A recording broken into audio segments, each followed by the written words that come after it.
छात्रों, आपके पर्यावरणीय शिक्षा यानी चतुर्थ पेपर में नेक्स्ट चैप्टर आपको हम जैव विविधता के बारे में पढ़ाएंगे।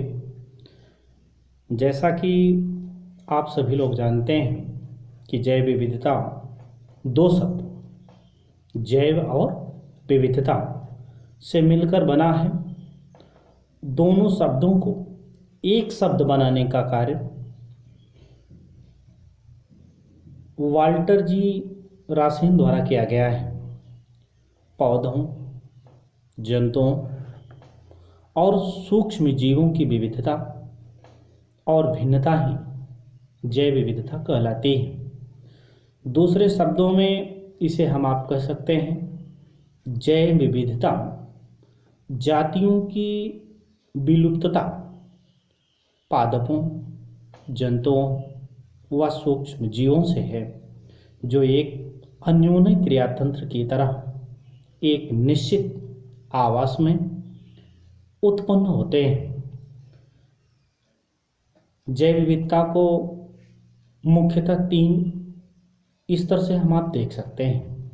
पहला पारिस्थितिकी तंत्र, दूसरा प्रजातियों के स्तर पर, तीसरा प्रजातियों के अंतर्निहित स्तर पर।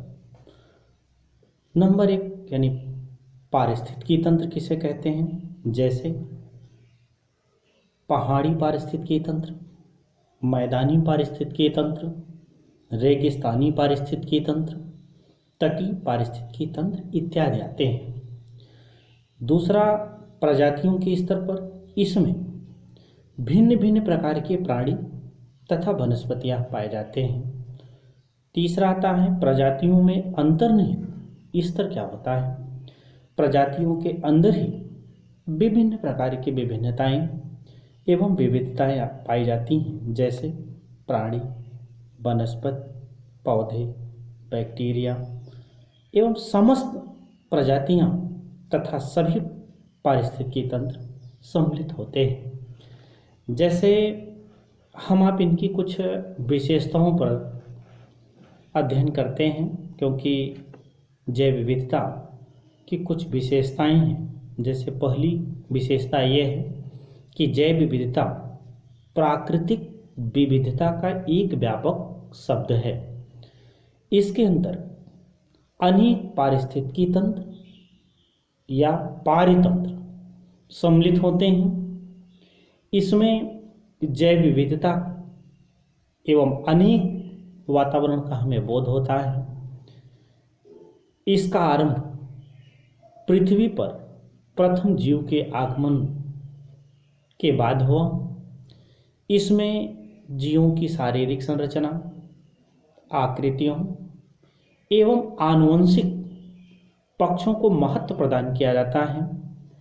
प्रत्येक जीवधारी की अपनी प्रजाति होती है। भौगोलिक, भौतिक एवं जलवायु कारक जीवधारियों की शारीरिक संरचना को प्रभावित करते हैं। फलतः जातियों की उत्पत्ति होती है। प्रत्येक प्रकार के जीवों की अपनी सहनशीलता की सीमा या एक परिसर होता है, और जैव विविधता के लिए पारिस्थितिकी तंत्र या हम पारितंत्र को ही मानते हैं। ये रहा हमारी आपकी जैव विविधता की कुछ मुख्य विशेषताएं। आइए हम आप देखते हैं कि जैव विविधता के कितने प्रकार होते हैं। जैव विविधता मुख्य रूप से कुल 3 प्रकार होते हैं। पहला पारिस्थितिकी, जिसको हम समुदाय या पारितंत्र की विविधता के भी नाम से जानते हैं। एक निश्चित समुदाय या पारितंत्र की विविधता को पारिस्थितिकी विविधता कहते हैं। उदाहरण के लिए, जैसे ध्रुवीय प्रदेशों में पाई जाने वाली वनस्पतियां या जंतुओं में भूमध्य रेखीय प्रदेशों में पाई जाने वाली वनस्पतियां एवं जंतुओं में भिन्नता होती है। यह भिन्नता विभिन्न प्रकार के पारितंत्रों, आवासों और उनकी क्रिया प्रतिक्रिया से संबंधित होते हैं। जैसे स्थलीय परितंत्र में वन, चारागाह एवं मरुस्थल है, एवं जलीय परितंत्र में समुद्री एवं स्वच्छ जलीय परितंत्र इत्यादि आते हैं। दूसरा आता है जाति विविधता। इस प्रकार की जैव विविधता के अंतर्गत विभिन्न प्रकार के जीव जंतुओं एवं वनस्पतियों की जाति प्रजाति होती हैं। जाति विविधता प्रति इकाई क्षेत्र में जाति की संख्या एवं वैभव या समृद्धि में भेद की ओर संबंध के बारे में बताती है। प्रति इकाई क्षेत्रफल में जातियों की संख्या जाति समृद्धता की ओर इशारा करती हैं। जाति वैभव या समृद्धता जाति विविधता का मापन। उदाहरण